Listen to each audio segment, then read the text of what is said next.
चलिए, कहाँ तक पढ़ा हुआ है? सवाल लगा रहे थे ना, तो सवाल समझ में आ रहा है, आसानी से हो जाए। चलो अगला क्वेश्चन करें। कितने सवाल कर लिए हमने? डिस्क्रीट मास सिस्टम के हम सवाल कर रहे हैं, ठीक है।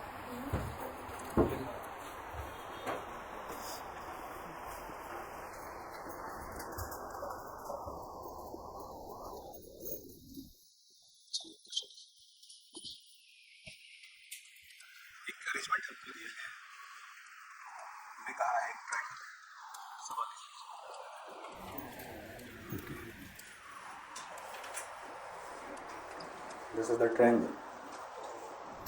कुछ इस तरीके से यहाँ पे 2 kg है और यहाँ पे 1 kg का मास है और यहाँ पे 3 kg का मास। ये अपने को दिया गया, तो अपने को साइड लेंथ दी गई है, ये 4 की है, ये 3 की है। This is 3 metre and this is 4 metre. ये हमारा 3 मासेस का एक अरेंजमेंट है, 1 kg, 3 kg एंड 2 kg। उन्होंने हमसे कहा है find position of centre of mass, find position of centre of mass from 1 kg particle, from 1 kg मास। इस सवाल को करें, बिल्कुल वैसे ही करना है जैसे कल आपको मैंने समझाया, ठीक है। 1 kg से पूछा गया है तो ओरिजिन किसको मानोगे? 1 kg। कोऑर्डिनेट लिख लोगे? लिखो जरा। तो ये हमारी एक्स एक्सिस बन गई और ये हमारी वाई एक्सिस। ऐसे एक्सिस ड्रा कर लिया करो, उससे सवाल गलत नहीं होगा कभी। This is Y axis. चलिए कोऑर्डिनेट लिखा दीजिए। 1 kg का कोऑर्डिनेट क्या देख रहे होगा? 1 kg का जो कोऑर्डिनेट है वो 0,0। 3 kg का 3,0 और 2 kg का 0, अगर आप कल जाके मेहनत किया होगा कोऑर्डिनेट्स पे तो आप बहुत आसानी से उसको लिख सकते हो। Clear? The value of x को m1 कितना kg है? 1 × 0 प्लस m2 3 × 3 प्लस 2 × 0 अपॉन 3 × 4, 4 2 6। बोले कितना आ गया? 9/6 which is equal to 3/2। This is और एक्स को। वाई को निकालिए। Y coordinate of centre of mass m1 1, y1 0 plus m2 y2 0 plus m3 y3 upon 6। बोलिए 8/6 विच इज इक्वल टू 4/। क्या जेड कॉम निकलेगा? क्योंकि कोऑर्डिनेट्स नहीं है। तो what is the coordinate of centre of mass? 3/2 and 4/3। या क्या लिखोगे? R com is equal to 3/2 I cap plus 4/3 J cap. जिसमें भी आंसर वो आंसर अपन दे दें, ठीक है। तो ये था डिस्क्रीट मास सिस्टम। यही 4 सवाल हैं जिससे तुम्हें सिखा देंगे कि कोऑर्डिनेट लिखना कैसे है और X com, Y com and Z com हमको कैसे निकालना है, ठीक है भाई। तो पहला टॉपिक था डिस्क्रीट मास सिस्टम का, जिसमें पॉइंट मासेस होंगे। एक सिस्टम में बहुत सारे पॉइंट मासेस रहेंगे और आपको बोलेगा इस जगह से आप सेंटर ऑफ मास की पोजीशंस बताएंगे। पोजीशंस का मतलब उसका एक्स कोऑर्डिनेट, उसका वाई कोऑर्डिनेट और उसका जेड कोऑर्डिनेट। क्या बात क्लियर हो गई? चलिए अब आते हैं अगले दूसरे काम पर में, और वो आते हैं रिजिड बॉडीज़ के लिए। इसको लिख लीजिए फिर आगे बढ़ते हैं। रिजिड बॉडी किसको बोलते हो? रिजिड बॉडी देखो, अगर मासेस बहुत क्या रहे, पास पास रहे और उनके बीच की सेपरेशन बहुत क्या हो जाए, कम हो जाए, और कोई भी बॉडी बहुत लार्ज मासेस से मिलकर के क्या हो, छोटे छोटे मासेस से मिलकर बनी हो, this is called rigid body. अब जितने भी ऑब्जेक्ट्स देखते हो, वॉट एवर स्फेयर है ना, कोन है, या किसी भी शेप का है, हम ही क्यों ना हो, हम फिजिक्सली हम क्या हैं, रिजिड बॉडी हैं, क्योंकि हम बहुत छोटे छोटे मासेस से मिलके बने हैं और वो मासेस के बीच की दूरी बहुत क्या है, बहुत कम। यहाँ देखो मासेस के बीच की दूरी क्या कम है क्या, यहाँ मासेस के बीच की दूरी ज़्यादा है। तो ये डिस्क्रीट मास सिस्टम होता है कि मास होगा पॉइंट मास और वो बिखरा हुआ होगा। अब बात करने चल रहे हैं रिजिड बॉडी की, तो हेडिंग डालिए, second topic is rigid bodies.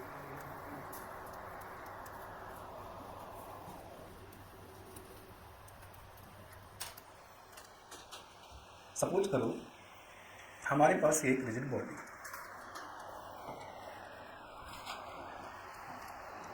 ये इसकी कौन सी एक्सेस मैंने बनाई है, बस एक रेफरेंस लेने के लिए मैंने किसको बनाया, एक्स और वाई। एक्स वाई हमारी ज़रूरत है, क्योंकि वो बोलेगा यहाँ से बताओ, तो हमें फिर अपने हिसाब से एक्स और वाई को क्या करना पड़ेगा, बनाना पड़ेगा, और ज़रूरत पड़ी तो जेड को भी बनाएंगे। तो ये कोई सवाल नहीं है, ये हमारा रेफरेंस होता है कि हमने इस बॉडी के लिए एक क्या एक्सेस ड्रॉ कर दी एक्स, और एक क्या ड्रॉ कर दी है वाई, और ये क्या बना दिया है ओरिजिन।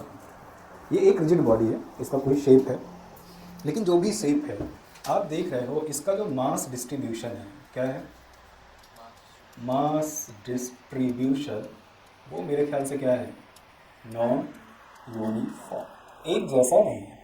नॉन यूनिफॉर्म का मतलब क्या होता है, कहीं पर मास ज़्यादा होगा, कहीं पर मास कम। यूनिफॉर्म का मतलब क्या होता है, आप एक स्फीयर बनाओ, ये स्फीयर जब आप बना लोगे तो इस स्फीयर में मास डिस्ट्रीब्यूशन क्या रहेगा, एक जैसा रहेगा। मतलब कहीं भी अगर आप डीएम मास निकालोगे तो वो डीएम मास की वैल्यू हर जगह क्या रहेगी, सेम। लेकिन नॉन यूनिफॉर्म मास डिस्ट्रीब्यूशन में ऐसा होता है कि कहीं पर किसी हिस्से में मास ज़्यादा होता है और किसी हिस्से में मास कम। जैसे एक रॉड ले लो, ये रॉड मैंने बनाई, बताओ ये रॉड कैसी है, यूनिफॉर्म मास डिस्ट्रीब्यूशन में है ना, नॉन यूनिफॉर्म मास डिस्ट्रीब्यूशन में। कैसे दिखते हैं, मास पर यूनिट एरिया या मास पर यूनिट लेंथ अगर कांस्टेंट है तो यूनिफॉर्म है, लेकिन मास पर यूनिट एरिया, मास पर यूनिट लेंथ या मास पर यूनिट वॉल्यूम, मैंने तीन टर्म्स बोले। ऑब्जेक्ट की लंबाई है तो क्या देखो, मास पर यूनिट लेंथ देखो। ऑब्जेक्ट 2D में है तो मास पर यूनिट एरिया देखो। ऑब्जेक्ट 3D में है तो मास पर यूनिट वॉल्यूम देखो। अगर वो नहीं बदल रहा, हर जगह क्या है, सेम है, तो वो यूनिफॉर्म बॉडी है। और बदल रही हो तो नॉन यूनिफॉर्म। जैसे रॉड देखो, यहाँ मास का डिस्ट्रीब्यूशन कम, और जैसे जैसे आगे बढ़ रहे हैं मास का डिस्ट्रीब्यूशन क्या हो रहा है, बढ़ रहा है। तो बताओ आगे बढ़ते हुए मास पर यूनिट लेंथ की वैल्यू कांस्टेंट नहीं रहेगी, वो बल्कि क्या होगी, बढ़ती चली जाएगी। और बढ़ती चली जाएगी तो बॉडी कैसी है, नॉन यूनिफॉर्म। ये तुम्हारा स्फीयर है। स्फीयर किस शेप में होता है, 2D 3D linear, 3 dimension. 3 dimension है तो वॉल्यूम डेंसिटी देखो, क्या देखो, मैं देखता हूँ इस जगह में एक छोटा सा हिस्सा लेता हूँ मास का, और इसका मास पर यूनिट वॉल्यूम निकालता हूँ, इस जगह निकालता हूँ, इस जगह निकालता हूँ। तो अगर मास पर यूनिट वॉल्यूम क्या रहा, सेम रहा, तो बॉडी कैसी है, यूनिफॉर्म। लेकिन अगर मास पर यूनिट वॉल्यूम बदल रहा है, यहाँ पर कम है, यहाँ पर ज़्यादा है, तो किस में आ जाएगा, नॉन यूनिफॉर्म मास डिस्ट्रीब्यूशन। तुम ऐसे भी समझ सकते हो एक लाइन में कि साला अगर मासेस इक्वली बिखरे हुए होंगे, यूनिफॉर्म शेप होगा, पर्टिकुलर शेप होगा, इरेगुलर शेप नहीं होगा, तो मास कैसा होगा, यूनिफॉर्म। और अगर इरेगुलर है तो मास क्या होगा, नॉन यूनिफॉर्म मास डिस्ट्रीब्यूशन। ये हमारा एक रिजिड बॉडी है जिसका नॉन यूनिफॉर्म मास डिस्ट्रीब्यूशन है। एक सवाल करना है, अब सवाल करना है हमको, वो बोलेगा इस बॉडी का जिसका मास डिस्ट्रीब्यूशन नॉन यूनिफॉर्म है, आप क्या करो, आप सेंटर ऑफ मास बता दो। यूनिफॉर्म अगर मास डिस्ट्रीब्यूशन होता तो सबसे बड़ा फायदा ये होता है कि जब आपसे कहता है ना कि किसी यूनिफॉर्म बॉडी का मास डिस्ट्रीब्यूशन है, यूनिफॉर्म मास डिस्ट्रीब्यूशन है, एक पर्टिकुलर शेप है, इसका सेंटर ऑफ मास कहाँ होगा, तो हम कह देते हैं इसका ज्योमेट्री सेंटर। किसी भी यूनिफॉर्म बॉडी का जो कि एक फिक्स्ड शेप का है, उसका ज्योमेट्रिक सेंटर ही क्या है, उसका सेंटर ऑफ मास है। जबकि अगर बॉडी क्या हो गई, नॉन यूनिफॉर्म, तो अब हम बता नहीं सकते कि इसका सेंटर ऑफ मास कहाँ होगा। तो टॉपिक समझ में आ गया, हम किस टॉपिक में हैं, मास डिस्ट्रीब्यूशन कैसा होगा, नॉन यूनिफॉर्म होगा। देखो मैं एक छोटा सा मास लेता हूँ, सपोज करो मैं एक डीएम मास लेता हूँ, क्या लेता हूँ, इस पूरी बॉडी का छोटा सा मास। और डीएम मास के लिए मैं ये दूरी कितना ले लेता हूँ, आर ले लेता हूँ। अरे बात समझ में आ रही। तो हमसे कहा गया है ये क्या एक डीएम मास से बना है, बहुत सारे छोटे छोटे डीएम मासेस से बना हुआ है, बहुत छोटे छोटे डीएम मासेस से बना। हमसे कहता है मास ऑफ मूवमेंट बताओ एक डीएम मास का। मास ऑफ मूवमेंट क्या होता है बताओ जरा, तो कल ही पढ़ा है हमने, मास ऑफ मूवमेंट होता है मास इनटू डिस्टेंस। अरे यही तो होता है।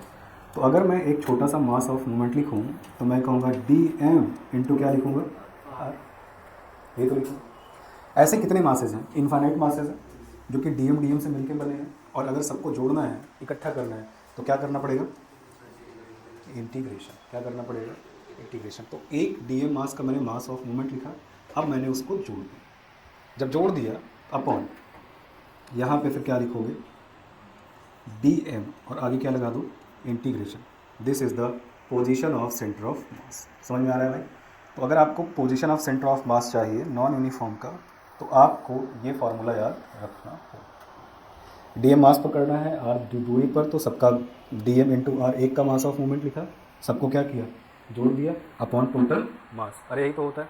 फार्मूला क्या लिखा है, एक्स कॉम बराबर क्या लिखा हुआ, डरो नहीं, एक्स कॉम बराबर क्या लिखा हुआ m1 r1 m2 r2 upon m1 plus m2। और चेक करो m1 r1 पहले पार्टिकल का मास ऑफ मूवमेंट, m2 r2 दूसरे पार्टिकल का मास ऑफ मूवमेंट, m3 r3 तीसरे पार्टिकल का मास ऑफ मूवमेंट अपॉन टोटल मास। यार वही तो लिखा गया है। अब क्योंकि बॉडी इरेगुलर शेप की है, नॉन यूनिफॉर्म है, तो एक छोटा सा मास क्या माना मैंने डीएम, और उसकी दूरी कितनी है आर, तो एक डीएम का कितना मास ऑफ मूवमेंट हुआ डीएम इंटू आर। ऐसे क्या एक है, बहुत सारे मास ऑफ मूवमेंट्स हैं, मैंने सबको क्या किया जोड़ने के लिए क्या कर दिया इंटीग्रेट। तो ऊपर क्या है sum of mass of movement upon total मास।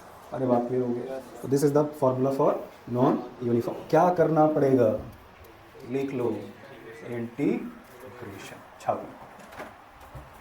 आसान है, कभी नीट में आया नहीं है, आएगा भी नहीं, डोंट वरी, है ना। आ गया तो इसीलिए करवा रहा हूँ कि सवाल कम से कम नेचर समझ लो कैसे करना है।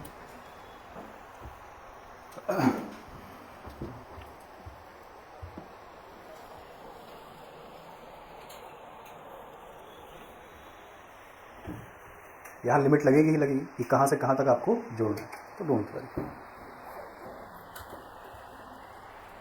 Sum of total mass of movement upon total mass, integration के फॉर्म में रखोगे तो तुम्हारे को सेंटर ऑफ मास की पोजीशन मिलेगी।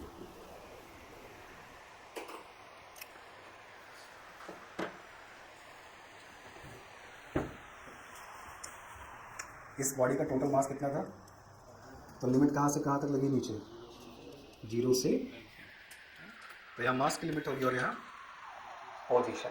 ये समझ लो अच्छे से, ऊपर जो लिमिट लगेगी वो पोजीशन की, कहाँ से कहाँ तक आपको इंटीग्रेशन चाहिए, और नीचे क्या लगेगा मास की लिमिट 0 से, तो नीचे तो फिक्स है कि बॉडी का लिमिट ही लगेगा बॉडी के मास का, हाँ ऊपर पोजीशन की लिमिट रहेगी। तो अगर कभी सवाल पढ़िए, सवाल पढ़ के आप समझ पाएंगे कि यूनिफॉर्म है या नॉन यूनिफॉर्म है, तो नॉन यूनिफॉर्म है तो इंटीग्रेशन करोगे तो पोजीशन मिलेगी। सवाल लिखिए, एक ही फार्मूला है, सवाल करते हैं, सवाल समझ में आएगा। लिखिए बेटा, a rod of length 5 metre,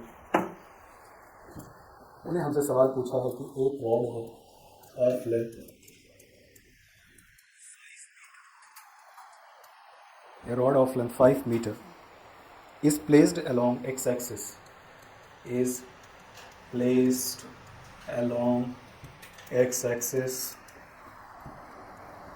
and its mass per unit length, and its mass per unit length is 1 plus x kg per meter, unit होती है 1 plus x kg per meter।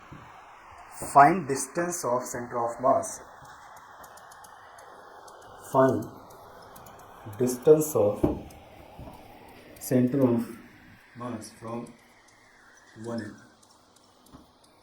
Okay, एक सवाल अगेन जैसा कि आपने discrete system को पढ़ा है बिल्कुल वैसे ही आप नॉन यूनिफॉर्म को समझना है। 3 टॉपिक में सेंटर ऑफ मास खत्म हो जाएगा, discrete, non uniform and rigid bodies. Uniform सबसे पहले रॉड बनाइए, जो सवाल कहा गया उस तरह का काम करना स्टार्ट कर दिया। मैं इसको हटा देता हूँ, बस इसमें एक काम करना होता है, आपको क्रिएट करना पड़ता है फंक्शंस को खुद से, तब आप आंसर ले पाते। सवाल पढ़ के देखो यूनिफॉर्म है या नॉन यूनिफॉर्म। अरे बोलो ना, कैसे पता नॉन यूनिफॉर्म, क्या देखी जाती है? अभी बोला था ना लीनियर डेंसिटी, मास पर यूनिट लेंथ। अगर ये कांस्टेंट है तो यूनिफॉर्म, अगर ये बदल रहा है तो नॉन यूनिफॉर्म। बोलो m/l कितना लिख के बोला है उसने? उसने बोला है गुरु 1 plus x मीटर kg पर। इसका m/l किस पर डिपेंड करेगा? x पर। यहाँ x बराबर क्या माना 0।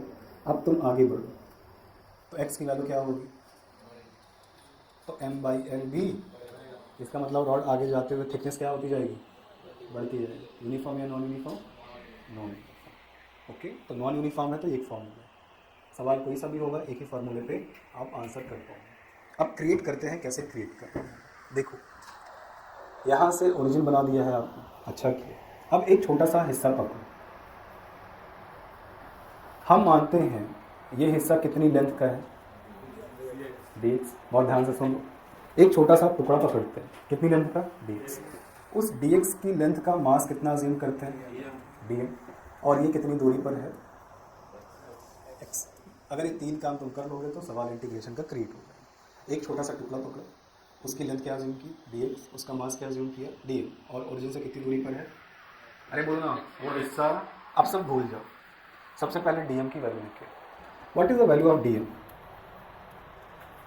छोटे से हिस्से का मास, तो मास पर यूनिट लेंथ अपॉन उतने हिस्से का लेंथ।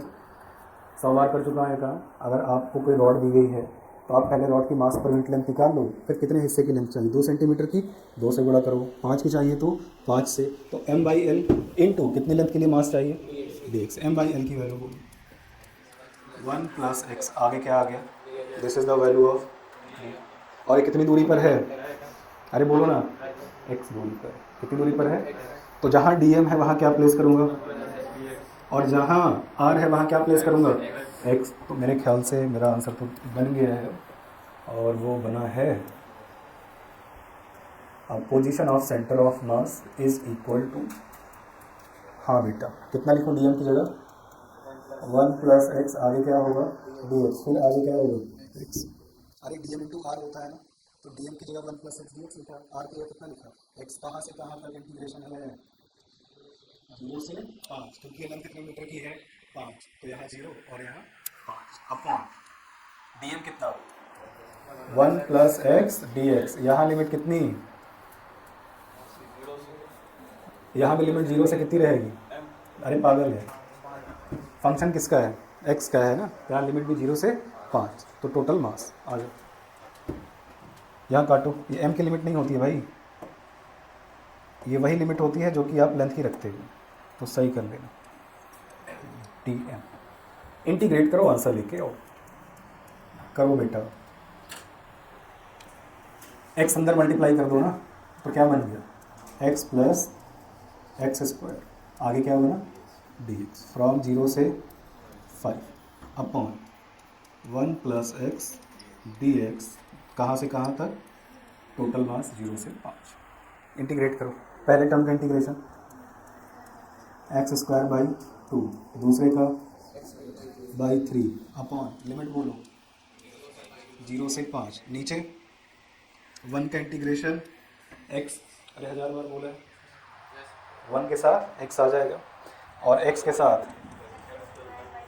और लिमिट बोलो, सॉल्व करो, आंसर लो, ठीक है।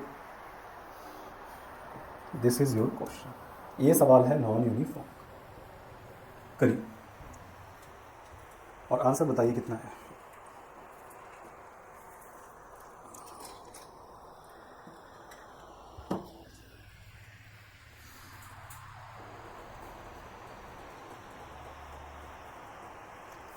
X square by 2 plus x cube by 3, 50 25 बटा 2 प्लस 50 25 पंचे 125 बटा 3, तो ऊपर कितना आ गया है,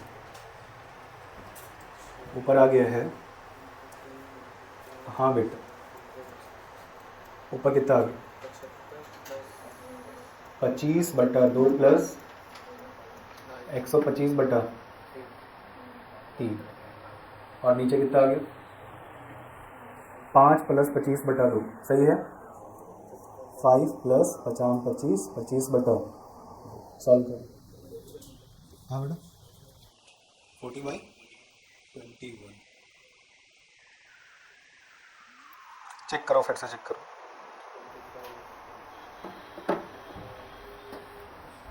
ओके। एलसीएम ले लो भैया,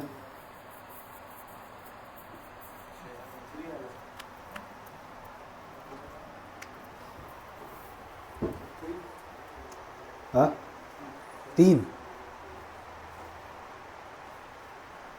ये सॉल्व नहीं कर पाते हो क्या? तो करो, एलसीएम लेने में दिक्कत होती है तुम लोग को।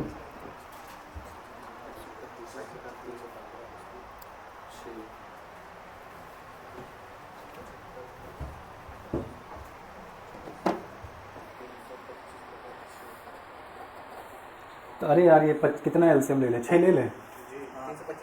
आ जाओ, ऊपर आ रहा है 325/6 ऊपर आ रहा है, नीचे 35/2। 2 से 6 मर गए, 3 आया बेटा। अरे बोलो ना, तो ऊपर कितना बचा? 325 और नीचे कितना बचा? 3 गुणा 35। सही है? कितना आ रहा है? 60। कितने से काट रहे हो? तो 325 कट जाएगा ये 35 से। कितने से? 5 से काट दो, चलो 5 से काट लेते हैं। 5 से काट लीजिए तो 5 छक 30, 50 25 और 5 सत्ते 35, 7 त्रिक 65/21 क्या मीटर। लेंथ कितने में थी? मीटर में ना, तो कितनी दूरी पर होगा? 65/21। इसको वैल्यू में लेके लोगे 3 पॉइंट समथिंग, 3 दशमलव समथिंग। और आंसर तुम चेक भी कर सकते हो, क्योंकि इधर मास डिस्ट्रीब्यूशन क्या है? ज़्यादा है, तो शिफ्ट भी इधर ही होगा। तो 2.5 मीटर से क्या होना चाहिए? ज़्यादा ही आंसर आना चाहिए। 2.5 मीटर बिल्कुल बीच में है, उधर का मास ज़्यादा, इधर का मास कम, तो उसी की तरफ शिफ्ट हो। करिए 65/20 कर लेंगे। तो ये टर्म इंटीग्रेशन में क्रिएट करना पड़ता है, ये सवालों में देंगे नहीं वो आपको मास डेंसिटी दे देंगे लेंथ के साथ। ये आपको क्या क्या मानना है? एक छोटी सा लेंथ मानना है जिसकी वैल्यू क्या मानोगे, और उसके रिस्पेक्ट में उसका मास कितना मानोगे, और ये ओरिजिन से कितनी दूरी पर है एक्स। तो सबसे पहले क्या निकालोगे? डीएम। क्या निकालोगे? डीएम का मास। डीएम का मास निकालने के लिए mass per unit length into length of the required part. तो m/l कितना है? 1 + x, और रिक्वायर्ड पार्ट कितना था? This is the value of DM. अब डीएम इंटू क्या लिखोगे? आर। इंटीग्रेशन 0 से 5, डीएम की जगह 1 + x dx, और आर की जगह कितनी दूरी है इस छोटे से हिस्से की? x। और यहाँ डीएम की वैल्यू लिखोगे और 0 से 5। कहाँ तक चाहिए? 0 से 5 तक चाहिए। हो जाएगा? This is called. अच्छा, एक ही सवाल और एक सवाल तुम्हारे लिए सफिशिएंट है। रॉड ही आएगी और ऐसे ही क्रिएट करना होगा, बस बदलेगा क्या? ये फंक्शन क्या करेंगे हम? चेंज करेंगे। सारा सवाल एक जैसा ही होगा, कोई फर्क नहीं होगा क्वेश्चन में, बस ये फंक्शन बदला होगा। तो सवाल पढ़ के तुम देख सकते हो कि यूनिफॉर्म मास डिस्ट्रीब्यूशन है और नॉन। m/l किस पर डिपेंडेंट है? x पर, इसीलिए क्या है? Non uniform. और नॉन यूनिफॉर्म आ गया तो आपको एक ही फॉर्मूले से आंसर मिलने वाला है। कर लोगे? चलिए अगले टॉपिक पे आते हैं। The third topic is rigid bodies. तो हटाइए, अब हम क्या पढ़ने चल रहे हैं? किया नहीं है?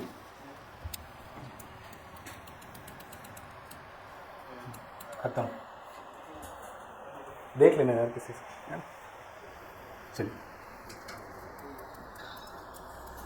यूनिफॉर्म मास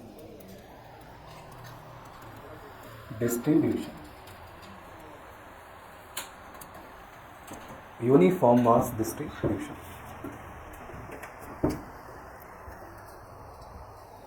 यूनिफॉर्म कैसे देखोगे? m/l क्या रहेगा? कांस्टेंट। अगर 2D है तो m/a क्या रहेगा? कांस्टेंट। और 3D है तो m/v क्या रहेगा? बॉडी कैसी है? कैसी बॉडी होगी? यूनिफॉर्म। आई, एक रॉड लेते हैं, कुछ ऑब्जेक्ट से पकड़ लेते हैं,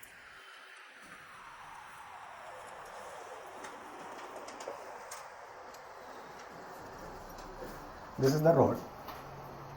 हम ये कहते हैं इसका m/l क्या है? कांस्टेंट। तो इसका डिस्ट्रीब्यूशन मास का कैसा है? यूनिफॉर्म। अगर यूनिफॉर्म मास डिस्ट्रीब्यूशन है और इसकी लेंथ कितनी थी? कैपिटल N, तो इसका सेंटर ऑफ मास फिक्स है। वो कहाँ है? इसका ज्योमेट्रिक सेंटर कितनी दूरी पर है? l/2। तो जो भी सवाल तुम देख रहे हो, सवाल जब तुम पढ़ोगे तो या तो वो लीनियर मास डेंसिटी एक्स के टर्म में, वाई के टर्म में, जेड के टर्म्स में होगा, मतलब वो क्या है, वो नॉन यूनिफॉर्म। कुछ ना कहे तो क्या मानोगे, क्योंकि फंक्शन ही नहीं पा रहे हो। सोचो सवाल तुम पढ़ रहे हो, सवाल पढ़ के तुमको देख रहे हो कि यार मास पर यूनिट लेंथ का कोई फंक्शन तुमको सवाल में नहीं गिवन, तो फंक्शन नहीं गिवन है तो क्या मान के चलोगे, यूनिफॉर्म। और अगर फंक्शन दे दे M by L is equal to 1 + x square 1 + y square, तो अब M by L X Y पर डिपेंड कर गया है, तो वो क्या होगा। अगर नॉन यूनिफॉर्म है तो पहला काम करना है इंटीग्रेशन से आंसर्स लाए। अगर यूनिफॉर्म है तो उसका सेंटर ऑफ मास लोकेट हो जाए, उसका सेंटर ऑफ मास उसका क्या होगा, ज्योमेट्रिक सेंटर।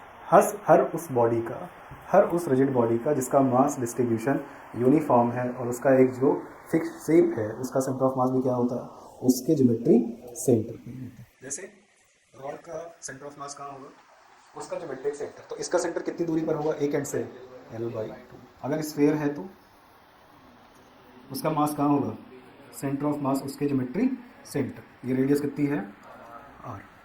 अरे बात समझ में आ रहा है। 2D लैमिना है, लिखे इसको, तो अपन यहाँ से लिख लेते हैं, if rigid body is in uniform mass distribution and symmetrical। कैसी होनी चाहिए बेटा, सिमेट्रिकल का मतलब हर तरह से शेप क्या होना चाहिए, सिमेट्री में रहना चाहिए, मतलब वो 2 बराबर हिस्सों में क्या हो जाए, बढ़े जाए, 4 बराबर हिस्सों में बढ़े जाए, तो कैसी बॉडी है, सिमेट्रिकल। तो 2 टर्म्स हैं, मास डिस्ट्रीब्यूशन और बॉडी कैसी हो, सिमेट्रिकल।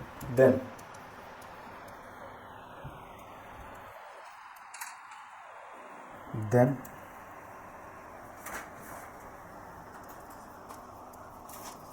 इसका सेंटर ऑफ मास इसके ज्योमेट्रिक सेंटर पर होगा।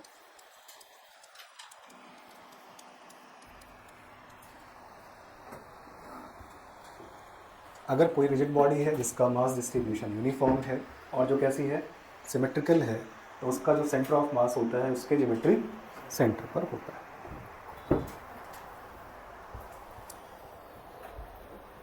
जैसे रॉड भी हमारी सिमेट्रिकल है, स्फीयर भी हमारा सिमेट्रिकल है, तो यूनिफॉर्म मास डिस्ट्रीब्यूशन है, तो इसका ज्योमेट्रिक सेंटर उसका सेंटर ऑफ मास।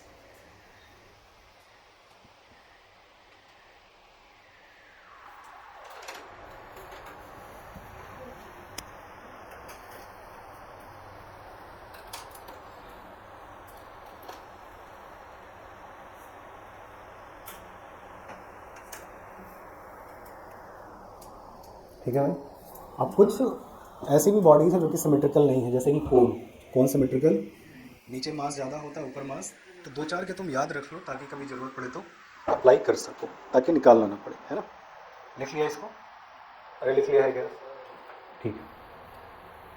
चलिए सबसे पहले सॉलिड कोन का सेंटर ऑफ मास लिखते हैं।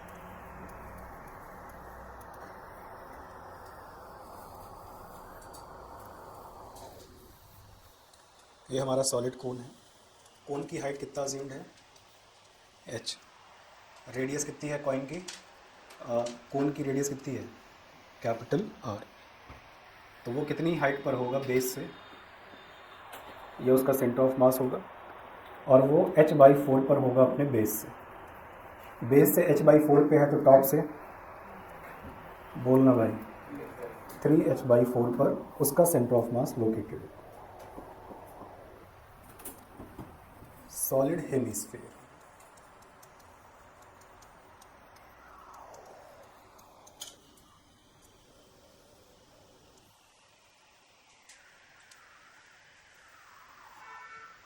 सॉलिड हेमिस्फीयर, स्फीयर की जो रेडियस है r, तो बेस से कितना ऊपर होगा, सेंटर ऑफ मास यहाँ लोकेटेड होगा, और ये दूरी होगी 3r/8 की। कितने की होगी, 3r/8 की। लिखिए 3r/8। सेमी सर्कुलर डिस्क,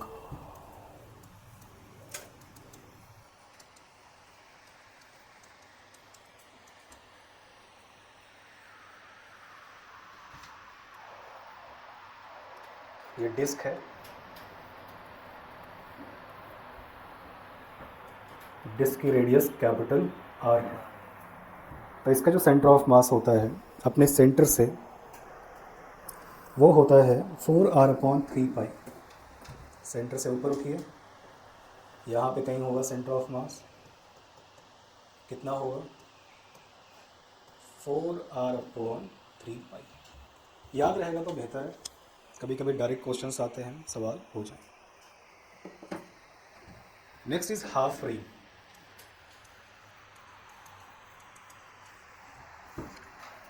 ये रिंग होती है,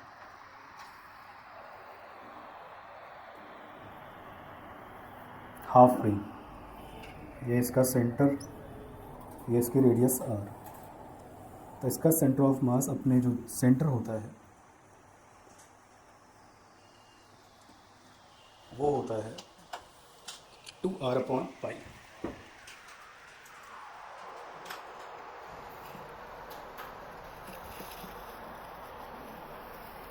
2r/π।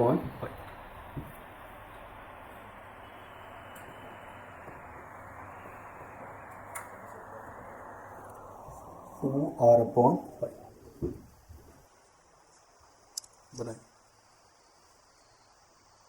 कोन का अपने बेस के सेंटर से h/4 पर, सॉलिड हेमिस्फेयर का अपने बेस के सेंटर से 3r/8 पर, सेमी सर्कुलर डिस्क 4r/3π। हाँ, उसके सेंटर से 4r/3π और ये 2r/π। अरे ये बेस है ना उसका, तो बेस का ये सेंटर है। अब सेंटर ऑफ मास से कितनी हाइट ऊपर होगा h/4। टॉप से कितना नीचे होगा 3h/4। सॉलिड हेमिस्फेयर है तो इसका जो सेंटर होता है बेस का, बेस के सेंटर से कितना ऊपर होगा 3r/8। सेमी सर्कुलर डिस्क है तो उसका जो सेंटर होता है डिस्क है, उसके सेंटर से कितना ऊपर होगा, और अगर रिंग है तो रिंग के सेंटर से कितना ऊपर होगा 2r/5। अरे हो जाएगा, ठीक, याद रख लो। याद है तो ठीक है, वरना कोई बात नहीं, है ना। नीट में नहीं आते सवाल, लेकिन कभी कभी क्या है ना, टेस्ट में क्वेश्चंस पूछ लेते हैं, इसलिए लिखा है।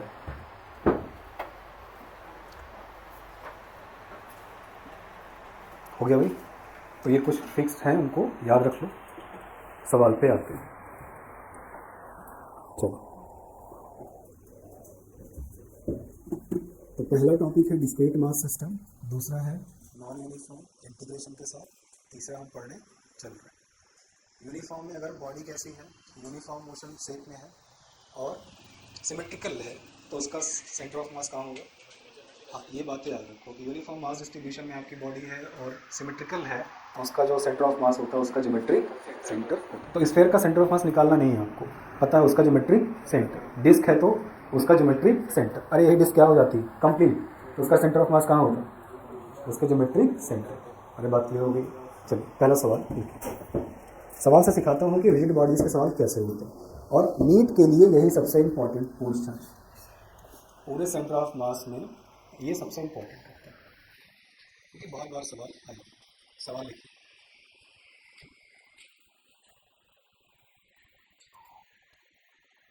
ये सारे सवाल किसके हैं, combination of rigid body, combination of rigid body. लिखिए, हमारे पास दो रॉड है, we have to rods.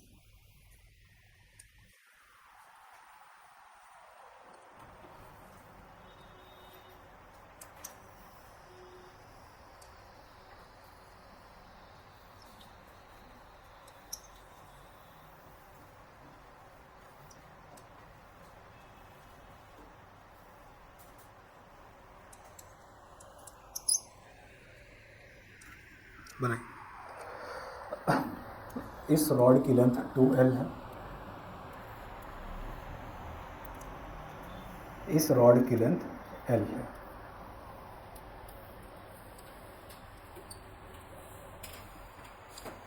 To L and L।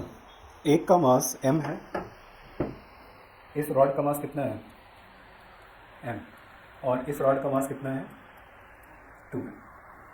सवाल में लिखा गया है दोनों ही रॉड्स कैसी हैं, यूनिफॉर्म और कैसी है, सिमेट्रिकल। तो हर सवाल ये दो टर्म्स में है, uniform mass distribution and symmetric. अरे समझ में आ गया। आपसे कहा गया find their centre of mass from point O, find centre of mass of combination, combination से बेहतर अरेंजमेंट,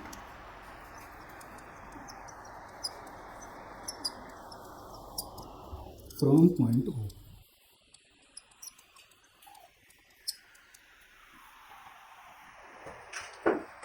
ठीक है,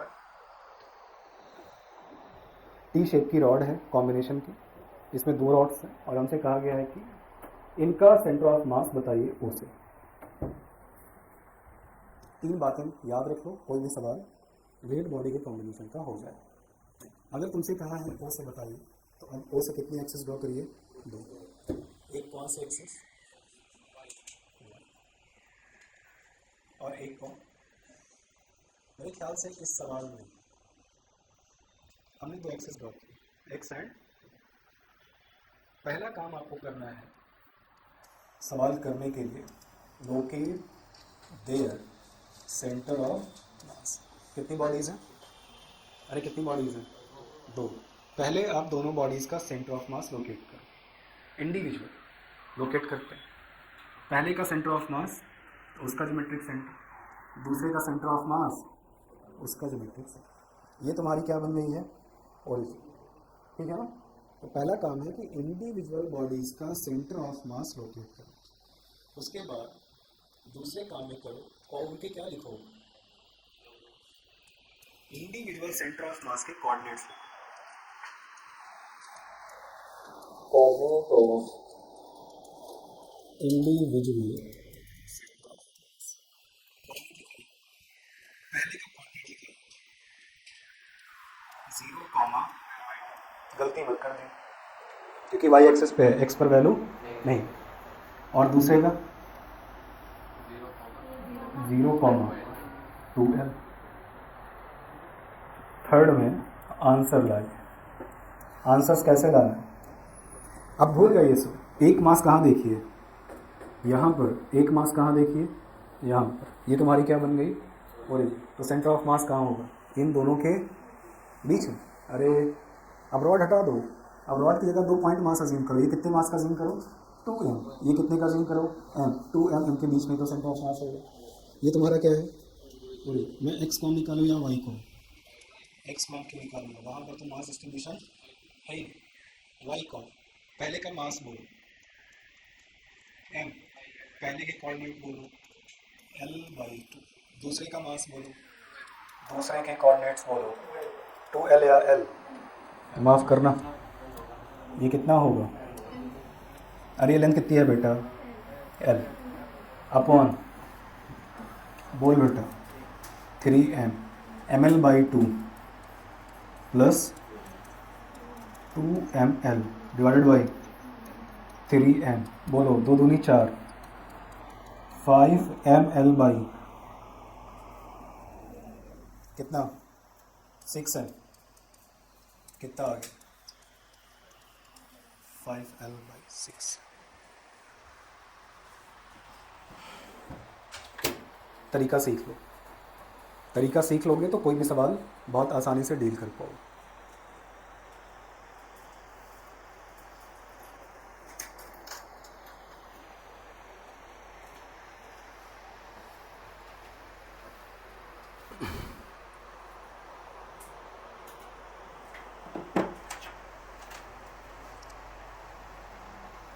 third type of question in centre of मास कि रिजिड बॉडीज़ का कॉम्बिनेशन होगा।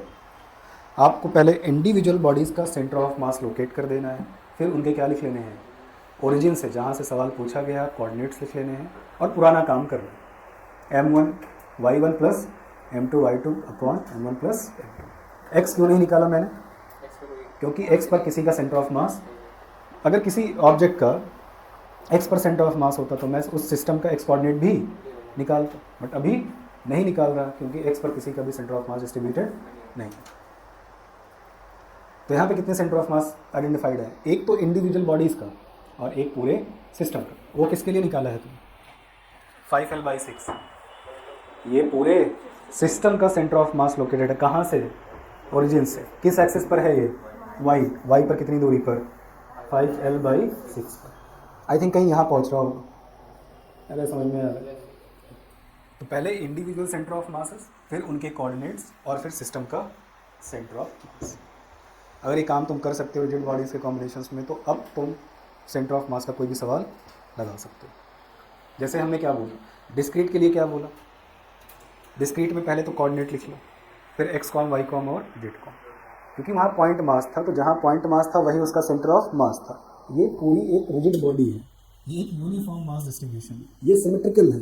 तो सबसे पहले इसका सेंटर ऑफ मास लोकेट कर, वो कहाँ होगा?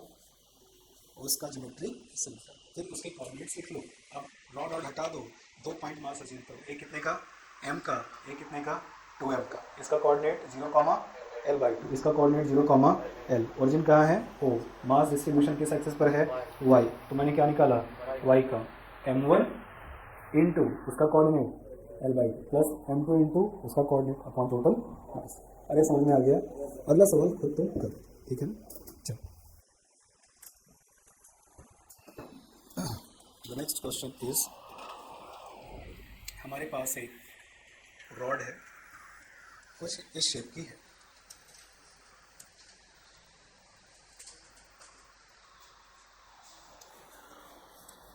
बनाइए।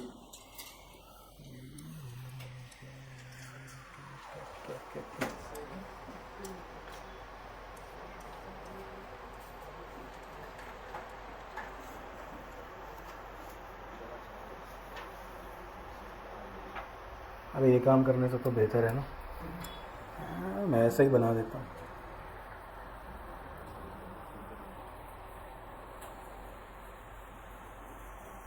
अपने पास कितनी रॉड्स है? 2। ये इनका अरेंजमेंट बनाइए।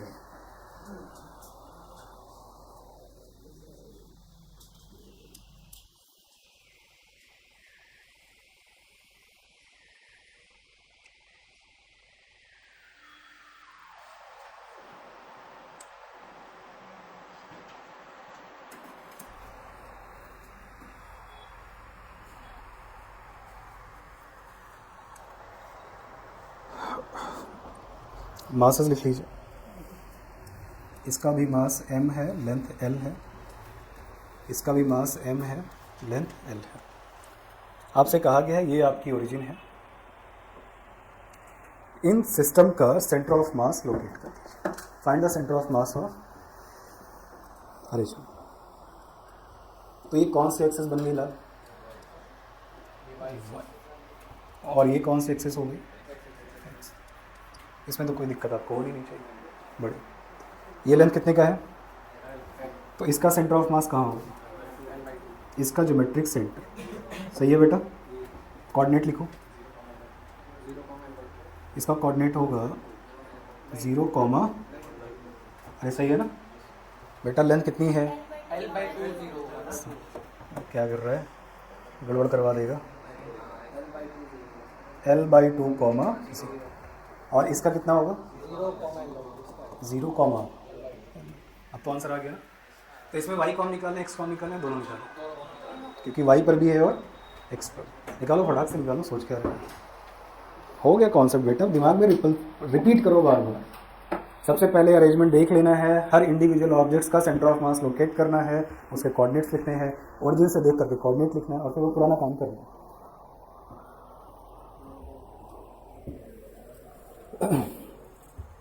बताना भाई। 1/4, L/4 है। x कॉम, m1 आगे, x1, m2, x2, 2। तो ये बता क्या फॉर्मूला बदला है क्या? बॉडी की सेंटर ऑफ मास लोकेट कर। तो आपको बॉडी नहीं देख, बॉडी का क्या देखना है? और उसका m1 की वैल्यू कितनी है? x की वैल्यू कितनी है? L/2 प्लस m इंटू उसका कोऑर्डिनेट 0 है, अपॉन टोटल मास m 2m। अरे सही है क्या? तो बेटा ये क्या बचा, M L by 2 upon 2m, M से एम मर गया, एल बाई 4। अब क्या निकालो तुम ऐसे, वाई को, m1 की वैल्यू m, उसका वाई कोऑर्डिनेट, अरे इस दूसरे का वाई कोऑर्डिनेट क्या है 0, प्लस दूसरे का मास, उसका Y coordinate l by 2 upon 2m। Solve करो तो बोलो आंसर क्या छापोगे, कोऑर्डिनेट के टर्म्स में लिख दो, तो हमारा फाइनल आंसर आ गया। हाँ बेटा, तो हमारा आंसर है l by 4 comma l by 4। Easy. अब तुम कितनी देर इसको समझ सकते हो पढ़ के, वो तुम देख लो। फिजिक्स तो बहुत आसान, बस कॉन्सेप्ट को पढ़ना है कि सवाल कैसे कर रहे हैं। ये नहीं सोचो ये हो क्या है, ये पूछोगे ये क्या है तो फिर बवाल है, फिर तो सवाल हो गया तुमसे, क्या है नहीं, ये हो कैसे रहा है सर, कैसे हो रहा है, बॉडीज़ का अरेंजमेंट है। सबसे पहले इंडिविजुअल बॉडीज़ का सेंटर ऑफ मास लोकेट कर देंगे, ओरिजिन दे देगा मेरे को, जहाँ से पूछेगा वही क्या है मेरी, फिर इंडिविजुअल सेंटर ऑफ मासेस के कोऑर्डिनेट्स लिख लेंगे, पुराना काम पकड़ लेंगे, m1 x1 plus m2 x2 upon m1 plus m। अब x कौन निकालना है, तो हर ऑब्जेक्ट का कौन सा कोऑर्डिनेट लिखना है, x किसका कोऑर्डिनेट, उनके सेंटर ऑफ मास। जब मैं रिवाइज करता हूँ फिजिक्स को तो मैं थोड़ी पूछता हूँ कि ये क्या है, मैं ऐसे सेंटर ऑफ मास रिवाइज करता हूँ। अच्छा डिस्क्रीट मास सिस्टम हो गया, हो गया, क्यों हो गया कारण, 4 सवाल लगाएं, 5-6 सवाल गाइड वाइड में होंगे उसको लगाएं, PYQs के 2 सवाल लगवाएं, ये 10 सवाल लगा के पता चल गया कि what is discrete mass system. और कैसे निकालूँ, अरे सबका कोऑर्डिनेट लिखा होगा, नहीं लिखा होगा तो मैं खुद से लिख डालूंगा, x1 m1 x1 m2 x2 जोड़ डाल के ख़त्म। वेरिएबल मास, नॉन यूनिफॉर्म, इंटीग्रेशन, ख़त्म। अब इंटीग्रेशन कैसे करना, बॉडी पर जाना है, छोटी सी लेंथ पकड़नी है, उसका मास कितना मानना है dm, पहले dm निकाल लेना है, फॉर्मूले पे dm रख देना है, आंसर आ जाएगा। Third is the arrangement of rigid bodies. भैया कितने भी अरेंजमेंट तुम दे दो, मैं हर पहले रिजिड बॉडी का सेंटर ऑफ मास लोकेट करके उसका क्या लिख दूंगा, कोऑर्डिनेट कहाँ से लिखोगे, ओरिजिन कहाँ है, हाँ ओरिजिन मेरे लिए वही है जहाँ से उसने कहा है कि इस सिस्टम का सेंटर ऑफ मास बताओ, सेंटर ऑफ मास आसमान से बताओ, तो ओरिजिन कहाँ होगी, पाताल से बताओ, पाताल से, सरफेस से बताओ, जहाँ से पूछेगा वही मेरी ओरिजिन। ओरिजिन देख के सबके क्या लिख दूंगा, कोऑर्डिनेट्स, फिर से वही का। तो क्या चैप्टर में फार्मूला बदला क्या है, एक ही फार्मूला तो अप्लाई करो, अगला सवाल आसान है, डरो मत। नेक्स्ट क्वेश्चन,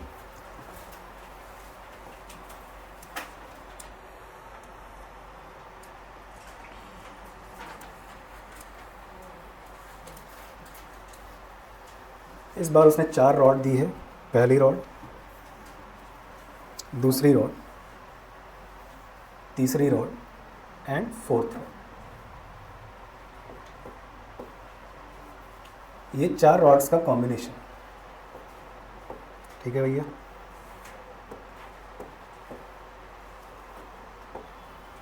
हर रॉड का मास m है और लेंथ 2l, इसका भी मास m, लेंथ 2l, इसका भी मास m, length 2l।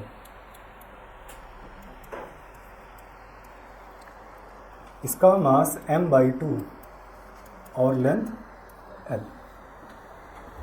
Find coordinate of centre of mass from point O। Find coordinate of centre of mass from point करिए।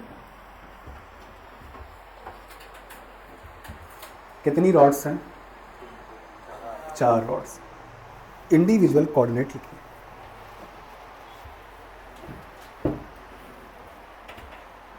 लिख पाएंगे, लोकेट कर रहा हूं, ध्यान से देखिए।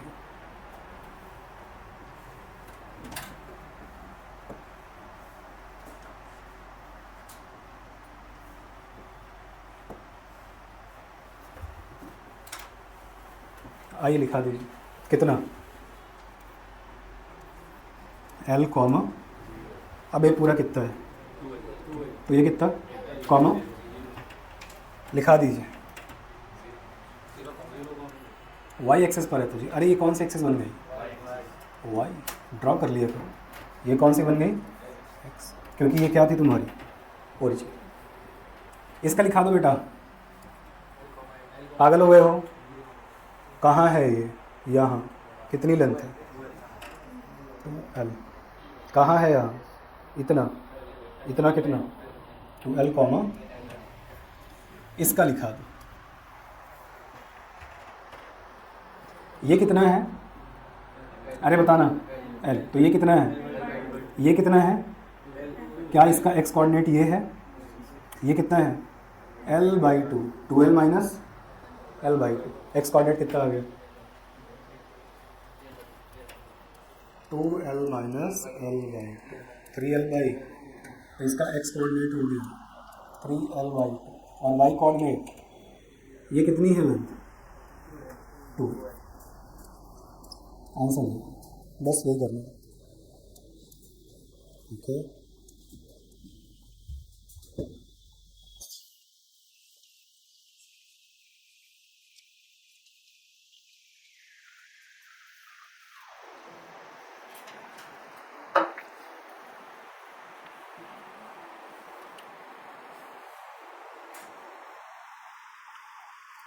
क्या दिक्कत है बताओ?